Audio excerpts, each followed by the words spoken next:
AP ఉప ముఖ్యమంత్రి పవన్ ఎక్కడ? విజయవాడ వరదవాడగా మారిపోయి జనం అల్లాడిపోతుంటే డిప్యూటీ సీఎం హైదరాబాద్ లో ఎందుకున్నారు? ఏం చేస్తున్నారు? పవన్ ఎక్కడా అంటూ విమర్శలు వెల్లువెత్తుతున్నాయి. ఇంతకీ పవన్ ఎక్కడ?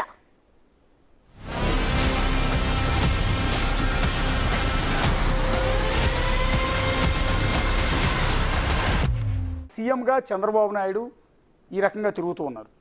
కానీ అలాగే తెలంగాణలో సీఎం రేవంత్ రెడ్డి అదేవిధంగా తిరుగుతున్నారు, సేవా కార్యక్రమాలు అందిస్తూ ఉన్నారు. అలాగే తెలంగాణలో డిప్యూటీ సీఎం మల్లు భట్టి విక్రమార్క అన్ని చోట్ల కూడా వెళ్తున్నారు. పర్టికులర్గా ఆయన జిల్లాలో ఎక్కువ డ్యామేజ్ జరిగింది కాబట్టి ఆయన ప్రతి చోటుకి వెళ్తున్నారు, ప్రజలకు నేనున్నాను భరోసా ఇస్తున్నారు. కానీ ఇక్కడ ఒక డిస్కషన్ పాయింట్ మీరు గమనించలేదు, సోషల్ మీడియాలో ఎక్కువగా విపరీతమైన చర్చ జరుగుతుంది నిన్నటి నుంచి. Where is DCM? Pavan Kalyan ఎక్కడ? ఆంధ్రప్రదేశ్ రాష్ట్ర ఉప ముఖ్యమంత్రి పవన్ కళ్యాణ్ ఎక్కడ అన్న ప్రశ్న నిన్నటి నుంచి సోషల్ మీడియాలో జరుగుతోంది. ఎస్, మీకు వచ్చింది ఆ డౌట్? మీరు గమనించారా? కరెక్ట్, నాకు వచ్చింది. అంటే జనరలీ పవన్ కళ్యాణ్ ఎప్పుడైనా ఏమైనా జరిగినప్పుడు సోషల్ కాజ్ గురించి ఆయన మాట్లాడుతూ ఉంటారు. బట్ ఈ పర్టికులర్ సిచ్యువేషన్ దగ్గర ఆయన మనం మాట్లాడిన విషయాలు కూడా ఇప్పటివరకు చూడలేదు. లైక్ డైరెక్ట్ ప్రెస్ మీట్ ఆయన పెట్టలేదు, లేకపోతే జనంకి సంబంధించి ఆయన డైరెక్ట్గా ఎక్కడ కూడా మాట్లాడే ప్రయత్నం కూడా చేయలేదు. ఇక్కడ మనం ఫస్ట్ డే నుండి చూస్తున్నాము. From the first day Chandrababu గారు మాత్రమే మనకి ఇక్కడ డైరెక్ట్గా స్క్రీన్ మీద కనిపిస్తున్నారు. సీఎంగా ఆ సీఎం హోదాలో ఆయన డైరెక్ట్గా వెళ్ళారు. ఏరియల్ వ్యూ చేసే ఆప్షన్ ఆయనకున్నా కూడా ఆ ఏజ్లో డైరెక్ట్ గ్రౌండ్ రియాలిటీ ఆయన ఏంటి అనేది తెలుసుకుంటూ కూడా అక్కడ ఆయన పర్యటిస్తున్నారు. బట్ డిప్యూటీ సీఎం అయితే మనకు అసలు ఎక్కడా కూడా కనిపించలేదు. అట్లీస్ట్ ఎక్కడా కూడా ఆయన మాట్లాడే ప్రయత్నం కూడా చేయలేదు. జనాన్ని అడ్రస్ చేసి ఆయన ఎక్కడా కూడా మాట్లాడలేదు. ఎస్, ఇది ఒక డిస్కషన్ పాయింట్ అండి, విమర్శనాత్మకంగా కాదు. కానీ సీఎం చంద్రబాబు నాయుడు ఆ విధంగా 74 ఏళ్ల వయసులో నీళ్లల్లో తిరుగుతూ ఎండనక వాననక లెక్క చేయకుండా, ఆరోగ్యాన్ని కూడా లెక్క చేయకుండా, వయసును సైతం లెక్క చేయకుండా నీళ్లలోనే తిరుగుతూ 3 రోజులుగా రికార్డు స్థాయిలో నీళ్లలోనే ఉంటూ ప్రజలందరూ కూడా నీళ్లలో నరకం అనిపిస్తుంటే నేను వెళ్ళి ఏసీ రూమ్లో కూర్చోకూడదన్న ఉద్దేశంతో వాళ్ళతో పాటే కలిసి తిరుగుతూ వాళ్ళ కష్టాలను పంచుకుంటూ వాళ్ళ కష్టాలు పరిష్కరించేందుకు మార్గాన్ని సూచిస్తూ ఆహారాన్ని అందిస్తూ వాళ్ళ కన్నీళ్లు తుడిచే ప్రయత్నం చంద్రబాబు నాయుడు చేస్తున్నారు 74 ఏళ్ల వయసు. ఎస్, క్లియర్గా పదే వయసు చెప్తూ ఉన్నాం. 74 ఏళ్ల వయసులో చంద్రబాబు నాయుడు గత 3 రోజులుగా విజయవాడలో సింగనగర్లో వరద ప్రాంతాల్లో నీళ్లల్లోనే నిలబడి బుల్డోజర్ ఎక్కుతూ ఉన్నారు, బోట్ ఎక్కుతూ ఉన్నారు, నడుస్తూ వెళ్తూ ఉన్నారు, ఇంటింటికి వెళ్ళి పలకరిస్తూ ఉన్నారు, ఆహార పొట్లాలు అందిస్తూ ఉన్నారు. ఇంత చేస్తూ ఉన్నారు సీఎంగా. కానీ డిప్యూటీ సీఎం పవన్ కళ్యాణ్ ఎక్కడా అనేది ఇప్పుడు ఒక ప్రశ్న. బహుశా అది జనసేన పార్టీలో కనిపిస్తోంది, తెలుగుదేశం పార్టీలో కనిపిస్తోంది, బీజేపీలో కనిపిస్తోంది. అక్కడ సింగనగర్ ప్రాంతంలో విజయవాడలో ఉన్న ప్రజల్లో ఈ ప్రశ్న ప్రధానంగా కనిపిస్తోంది. ఎందుకంటే ఎక్కడ ప్రజలకు కష్టం వస్తే అక్కడికి నేనున్నానంటూ ముందుగా వెళ్ళేది పవన్ కళ్యాణ్. రెగ్యులర్గా వెళ్తూ ఉంటారు ఆయన. అప్పుడు గతంలో 2019 ఎన్నికలు ఘోర ఓటమి పాలైన తర్వాత కూడా జనసేన పార్టీ తరఫున ఎక్కడ ప్రజలకు కష్టం వచ్చినా కూడా అక్కడ పవన్ కళ్యాణ్ స్వయంగా వెళ్ళేవాళ్ళు, పలకరించేవాళ్ళు. కొన్ని చోట్ల ఇప్పటం అనే గ్రామంలో, రాజధాని గ్రామంలో, మంగళగిరి పక్కనే ఉన్న ఇప్పటం అనుకున్న గ్రామం పేరు, అక్కడ రోడ్డు వైండింగ్లో ఇల్లు కొట్టేస్తున్నారు అంటే స్వయంగా ఆయన కారులో వేసుకుని వెళ్తే ఆయన మీద కేసు కూడా పెట్టారు. అలా చాలా సమస్యలు, ఎక్కడ సమస్య వస్తే అక్కడ పవన్ కళ్యాణ్ ఉండేవారు. కానీ ఇంత అల్లకల్లోలం జరుగుతోంది విజయవాడ చుట్టుపక్కల. రాష్ట్రం అంతా వరదలతో అతలాకుతలం అవుతోంది. జనమంతా కూడా కన్నీళ్లు పెట్టుకుని ఏడుస్తూ ఉన్నారు, ప్రాణాలు పోతూ ఉన్నాయి. విజయవాడలో అయితే మీరు గమనించారు, కొడచెరువులు విరిగిపోయి ఒక ఫ్యామిలీ చనిపోయారు, 4 చనిపోయారు. సో ఇప్పుడు ఈ వరద ప్రవాహం ఇంకా తగ్గలేదు. ఇప్పటికీ 9 లక్షల క్యూసెక్కుల వరద వస్తూనే ఉంది ప్రకాశం బ్యారేజ్కి. సో సింగనగర్ ఇప్పటికీ నీళ్లలోనే ఉంది. సో ఇలాంటి పరిస్థితుల్లో చంద్రబాబు నాయుడు ఆ రకంగా తిరుగుతూ ఉన్నారు. కానీ పవన్ కళ్యాణ్ ఎందుకు కనిపించట్లేదు? మేము పవన్ కళ్యాణ్ని మేము విమర్శించట్లేదు, పవన్ కళ్యాణ్ తీరును మేము తప్పు పట్టట్లేదు. సో దయచేసి ఎవరైనా సరే తిట్టుకోవద్దు, మమ్మల్ని తిట్టుకోవద్దు. ఎవరైనా సరే దయచేసి తిట్టుకోవద్దు. మేము ఒక సోషల్ మీడియాలో జరుగుతున్న ఒక ప్రచారం, కొంతమంది లేవనెత్తుతున్న ప్రశ్నని మాత్రమే ఇక్కడ మేము ముందు ఉంచుతున్నాం. అంటే పవన్ కళ్యాణ్ వరద ప్రాంతాల్లో పర్యటించలేని పరిస్థితి ఎందుకు వచ్చింది? ఆయనకి ఏమైనా హెల్త్ బాగుండలేదా, లేకపోతే ఇంకెక్కడైనా ఎమర్జెన్సీ వెళ్ళారా ఏంటి అనేది మనం ఒకసారి చూడాల్సి ఉంటుంది. బహుశా ఇది వాటిదే అనుకుంటాను schedule. Tour programmes of honourable ministers of Pawan Kalyan, honourable CM, minister of Panchayati Raj, rural water supply, environment, forest and science technology, camp at Hyderabad. Yes, అంటే స్టిల్ ఇప్పటికీ హైదరాబాద్లో ఉన్నట్టే కదా, అంతేనా Sartaj? Correct.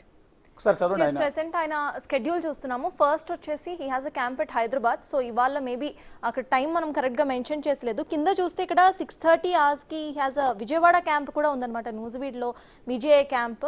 One more thing ఇక్కడ మనం గమనిస్తే ఎన్వైరన్మెంట్ మినిస్ట్రీ కూడా అయింది ఇక్కడ మనం చూస్తే. ఎస్, డిప్యూటీ సీఎం రాష్ట్రం ఉప ముఖ్యమంత్రి, At the same రెండోది time, వచ్చి rural rural water water and supply, environment, Panchayati Raj శాఖ మంత్రి. సో ప్రెసెంట్ అక్కడ మనం డిస్ట్రక్షన్ చూసినా కంప్లీట్లీ అక్కడ వాటర్ సప్లై ప్రజలకు ఆగిపోయింది, లేకపోతే ఎన్వైరన్మెంట్ కంప్లీట్ డిస్ట్రక్షన్ అక్కడ ఉంది. మనం ప్రీవియస్లీ అక్కడ పవన్ కళ్యాణ్ మాట్లాడింది మనం ఒకసారి గమనిస్తే ట్రీస్, చెట్ల గురించి మాత్రం మాట్లాడింది ఆయన లాస్ట్ ప్రెస్ మీట్ కానివ్వండి, లేకపోతే జనాల్లోకి వచ్చి మాట్లాడింది. ఆ తర్వాత నుండి మనకి ఎక్కడ కూడా ఆయన కనిపించలేదు. ఈ టూర్ ఆఫ్ ప్రోగ్రామ్స్ ప్రకారం అయితే టుడే మేబీ ఆయన హైదరాబాద్లో ఉండొచ్చు, బట్ హైదరాబాద్లో కూడా సేమ్ సిచ్యువేషన్సే ఉన్నాయి. 3 days నుండి మనం చూస్తున్నాము హైదరాబాద్లో కూడా ఇట్లానే వర్షం పడుతూనే ఉంది, ఇక్కడ కూడా సిచ్యువేషన్ అలానే ఉంది. సో అప్డేట్ అయితే మనకు రావాల్సింది కంప్లీట్ గా. మనం ఇది వాళ్ళు షెడ్యూల్ ఇచ్చారు, అంటే ప్రతిరోజు మంత్రులకు సంబంధించిన టూర్ షెడ్యూల్ ఇస్తూ ఉంటారు. అందులో భాగంగా ఒకవేళ ఇవాళ ఏమన్నా విజిట్ ఉందేమో అనుకున్నాం, కానీ పంచాయతీరాజ్ శాఖ మంత్రి, రాష్ట్ర ఉప ముఖ్యమంత్రి పవన్ కళ్యాణ్ స్టిల్ హైదరాబాద్లో ఉన్నారు, క్యాంప్ ఎట్ హైదరాబాద్. సరే, తర్వాత మినిస్టర్లు ఒకసారి చూద్దాం. Ramprasad Reddy minister for transport and youth and sports అని ఉంది. ఆయన night stayed at camp residence, Nandamuri road, Brindavan colony, Krishnalanka, అంటే విజయవాడలోనే ఉన్నారు. మంత్రిగా విజయవాడలో ఉన్నారు, మానిటర్ చేసుకుంటున్నారు. And then Payyavula Keshav minister of finance, ఈయన ఎక్కడ ఉన్నారు? Night stay at Panchayati Raj guest house, SR Pet, Vijayawada. ఈయన కూడా విజయవాడలోనే అందుబాటులో ఉన్నారు, ఆర్థిక శాఖ మంత్రి Payyavula Keshav. Next Kolusu Parthasarathy minister for housing INPR government of AP, night stayed at residence beside సొగృహాపూర్ near DCP bungalow, Suryaraopeta, Vijayawada Bandar రోడ్లో ఆయన క్యాంప్ ఆఫీస్ రెగ్యులర్గా ఉంటుంది, ఆయన ఇల్లు. సో అక్కడే ఉన్నాడు. అంటే ఈ ముగ్గురు మంత్రులు కూడా అందుబాటులోనే ఉన్నారు, కానీ డిప్యూటీ సీఎం ఇవాళ అందుబాటులో లేరు. మరొకసారి జనసేన పార్టీ కార్యకర్తలకు కావచ్చు, పవన్ కళ్యాణ్ ఫ్యాన్స్ కావచ్చు, మమ్మల్ని తిట్టుకోవద్దు, తిట్టిపోయొద్దు సోషల్ మీడియాలో. కానీ ఇది ఒక ప్రశ్న, ఎందుకు అనేది అర్థం కావట్లేదు. ఎందుకంటే నిన్న పవన్ కళ్యాణ్ బర్త్డే, సర్తాజ్ మీకు ఐడియా ఉంది నిన్న?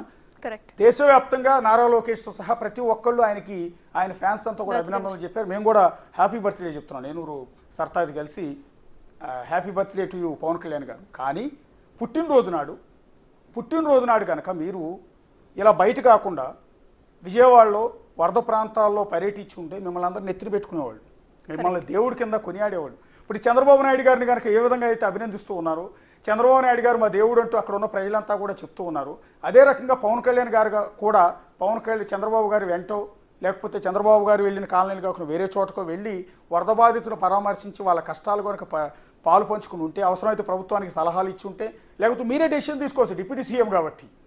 సో స్వచ్ఛంద సంస్థలతో మాట్లాడి ఆహార పొట్లాల పంపిణీ కావచ్చు, ఎన్డీఆర్ఎఫ్ టీంతో మాట్లాడి సహాయక చర్యలు కావచ్చు, బోట్ల ఏర్పాటు కావచ్చు, వరద ప్రాంతాల్లో ఉన్న ప్రజలందరినీ సురక్షిత ప్రాంతాలకు తరలించే ప్రక్రియ కావచ్చు. ఎందుకంటే బెజవాడలో గత 100 ఏళ్లలో ఎప్పుడూ రాని కష్టం ఇప్పుడు బెజవాడ ప్రజలంతా ఫేస్ చేస్తూ ఉన్నారు. ఇంత పెద్ద ప్రళయాన్ని ఎదుర్కొంటూ ఉన్నారు. సింగనగర్ ప్రజలైతే ఈ రోజు కూడా ఈ వరద మొత్తంలో ఇప్పుడు మేము నిలబడి ఉన్నట్టు వరదలోనే ఉన్నారు వాళ్ళందరూ కూడా. సో ఇంతటి నరకం అనిపిస్తున్న సందర్భంలో పవన్ కళ్యాణ్ ఎందుకు అందుబాటులో లేరు అనేది ఇక్కడ మేము రైజ్ చేస్తున్న ప్రశ్న. అంతే తప్ప పవన్ కళ్యాణ్ తీరు తప్పు. మనం ఇందాక అక్కడ చూసిన క్యాంప్ ఆఫీస్ లో ఉన్నారు హైదరాబాద్ లో అని ఉంది. అట్లీస్ట్ ఈ వుడ్ హావ్ అడ్రస్డ్, వచ్చి మీడియా ముందుకు వచ్చి అడ్రస్ చేయడం కానివ్వండి, లేకపోతే జనంకి సంబంధించి ఒక నోట్ రిలీజ్ చేయడం కానివ్వండి, వాళ్ళు ఎలా ఉన్నారు అనేది కనుక్కునే ప్రయత్నం చేస్తే అంటే that would be more better. ఇంతకు ముందు కూడా మనం చూసాము, డిప్యూటీ సీఎం అవ్వక ముందు కూడా చాలా వరకు ఆయన జనంతోనే కలిసిన విజువల్స్ మనం చాలా చూసాం. చాలా సందర్భాల్లో డైరెక్ట్గా ఆయన వెళ్ళి అక్కడ అసలు ఎలా ఉంది సిచ్యువేషన్ అనేది గ్రౌండ్ రియాలిటీ కూడా ఆయన చెక్ చేశారు. నేను మాత్రం బర్త్డే సందర్భంగా ఆయన ట్విట్టర్లో ఒక ట్వీట్ అయితే చేశారు, ఒకసారి చూడండి. ఒకసారి ట్వీట్ మనం చదువుదాము. Though I don't celebrate my birthdays, but after seeing the good wishes from all around, I'm grateful to you all for your warmth and loved wishes. I have been closely following the flood situation also, and I'm monitoring it continuously.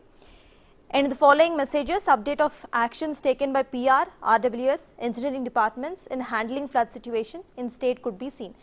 So clearly ఆయన బర్త్డేకి సంబంధించి ఆయన మాట్లాడుతూనే at the same time ఫ్లడ్కి సంబంధించి కూడా నేను reviews చేస్తున్నాను, అందరితో మాట్లాడుతున్నాను అనేది అయితే ఒక ట్వీట్ మాత్రమే ఆయన ఇవ్వడం జరిగింది. అంటే ఆ ఎఫర్ట్ మనకి కనిపించడం లేదు. ఎందుకు అనేది ఇప్పుడు ఎక్కడ ప్రజలకు కష్టం వస్తే అక్కడ తనకు పదవి ఉన్నా లేకపోయినా, ఇవాళంటే ఉప ముఖ్యమంత్రి పదవి అనేది ఇవాళ వచ్చింది, నిన్నగాక మొన్న వచ్చింది. నిజానికి ఏ పదవులు లేనప్పుడు, కనీసం తాను ఎమ్మెల్యే కూడా కానప్పుడు, నిజం చెప్పాలి అంటే తను అసలు పార్టీయే పెట్టకముందు సినిమా నటుడిగా కూడా ఎక్కడ కష్టం వస్తే అక్కడ పవన్ కళ్యాణ్ ఉండేవాడు. ఇదిగో నేనున్నానంటూ ఆర్థిక సాయం చేసేవాడు. కానీ కుడి చేతితో ఇచ్చింది ఎడం చేతికి తెలియదు అన్నట్టుగా ఎక్కడ పబ్లిసిటీ చేసుకునేవాళ్ళు కాదు పవన్ కళ్యాణ్. అందుకనే పవన్ కళ్యాణ్ని చాలామంది దేవుడు అంటూ ఉంటారు, పవన్ కళ్యాణ్ కొనియాడుతూ ఉంటారు. అలాంటి పవన్ కళ్యాణ్ ఇవాళ ప్రజలకు కష్టం వస్తే తన రాష్ట్రంలో తన ప్రజలకు కష్టం వస్తే ఎందుకు అందుబాటులో లేరు అనేది, ఆయనకి ఏమైంది అనేది ఇప్పుడు మా టెన్షన్ ఇది అంతే తప్ప పవన్ కళ్యాణ్ మేము తప్పు పట్టట్లేదు, పవన్ కళ్యాణ్ మేము తిట్టుకోవట్లేదు. కాబట్టి జనసేన కార్యకర్తలు బిగ్ టీవీని మమ్మల్ని అపార్థం చేసుకోవద్దు, మీకు మళ్ళీ క్లారిటీ ఇస్తున్నాం. పవన్ కళ్యాణ్కి ఏమైందో మీకేమైనా తెలుసా? తెలిస్తే చెప్పండి. పవన్ కళ్యాణ్ ఎక్కడికి వెళ్ళారో మీకు ఏమైనా తెలిస్తే చెప్పండి. హైదరాబాద్ క్యాంప్ ఆఫీస్లో ఉన్నారనేది మాత్రమే సమాచారం. గత మూడు రోజులుగా సీఎం చంద్రబాబు నాయుడు నీళ్లలో ఉంటే డిప్యూటీ సీఎంగా అయిన పవన్ కళ్యాణ్ గారు ఎందుకు వరద ప్రాంతాల్లోకి వెళ్ళట్లేదు అనేది ప్రజలు అడుగుతూ ఉన్నారు. నిన్న వరద ప్రాంతాల్లో మన రిపోర్టర్లు అక్కడ కవర్ చేస్తుంటే సింగనగర్లో ఆ పవన్ కళ్యాణ్ ఎక్కడా అని అడుగుతున్నారు. లైవ్లో పవన్ కళ్యాణ్ ఎక్కడా, పవన్ కళ్యాణ్ ఎందుకు రావట్లేదు అని వాళ్ళు అడుగుతూ ఉన్నారు. అందుకని మేము వాళ్ళ ప్రశ్నని మా నోటి ద్వారా మీకు చెప్పిస్తున్నాం. ఒకవేళ పవన్ కళ్యాణ్ గారికి రీచ్ అయితే ఆయన ఏమైనా రిప్లై ఇస్తే బాగుంటుంది నేను అనేది. అంతే తప్ప ఇక్కడ విమర్శలు రాజకీయాలు ఏమీ లేవు. కేవలం చంద్రబాబు గారు పనిచేస్తున్నారు కాబట్టి మీరు ఎందుకు చేయట్లేదని మేము అడగట్లా. కానీ మీది బాధ్యత. ఇవాళ మీకు ఆ రెస్పాన్సిబిలిటీ, మీరు ఖచ్చితంగా ఆ రెస్పాన్సిబిలిటీని తీసుకోవాల్సిన అవసరం మీ మీద ఉంది. ఎందుకంటే రాష్ట్రానికి మీరు ఉప ముఖ్యమంత్రి, చంద్రబాబు నాయుడు సీఎం అయితే ఆ తర్వాతి స్థానం మీరే. బహుశా చంద్రబాబు నాయుడు గారు 74 ఏళ్ల వయసు, పెద్ద ఆయన, మీరు యంగ్స్టర్, మీకు బహుశా 52, 53 ఉంటాయి. సో మీరు యంగ్స్టర్, మీరు ఇంకా ఉత్సాహంగా పనిచేయగలరు. మీరు కనుక అక్కడ నిలబడితే ఇంకెన్నెన్నో స్వచ్ఛంద సంస్థలు ముందుకు వస్తాయి. మేము సర్వీస్ చేస్తామని, మేము ఆహార పొట్లాలు అందిస్తామని, మేము సహాయక చర్యలు పాల్గొంటామని. యూత్ అంతా వెరీ అట్రాక్ట్ అవుతుంది. పవన్ కళ్యాణ్ గారికి వచ్చి అక్కడ నిలబడితే సింగనగర్లో యూత్ అంతా అట్రాక్ట్ అవుతుంది. మీరు ఒక్క పిలుపునిస్తే సహాయక చర్యలో పాల్గొనండి ప్రతి ఒక్కళ్ళు అంటూ మీరు నీళ్లలో నిలబడి కాసేపు నిలబడి యూత్కు పిలుపునిస్తే 100 మంది యూత్ బయటకు వస్తారు, మేం చేస్తామని. అక్కడున్న అధికారులు మరింత సమర్థవంతంగా మరింత ఉత్సాహంగా పనిచేస్తారు. అలాంటి పవన్ కళ్యాణ్ ఎందుకు లేరు? కేవలం హైదరాబాద్కి ఎందుకు పరిమితం అవుతున్నారు గత 3 రోజులుగా అన్నదే మా ప్రశ్న, జనాల ప్రశ్న, మీ అభిమానుల ప్రశ్న, మిమ్మల్ని నమ్ముకున్న మీ పార్టీ కార్యకర్తల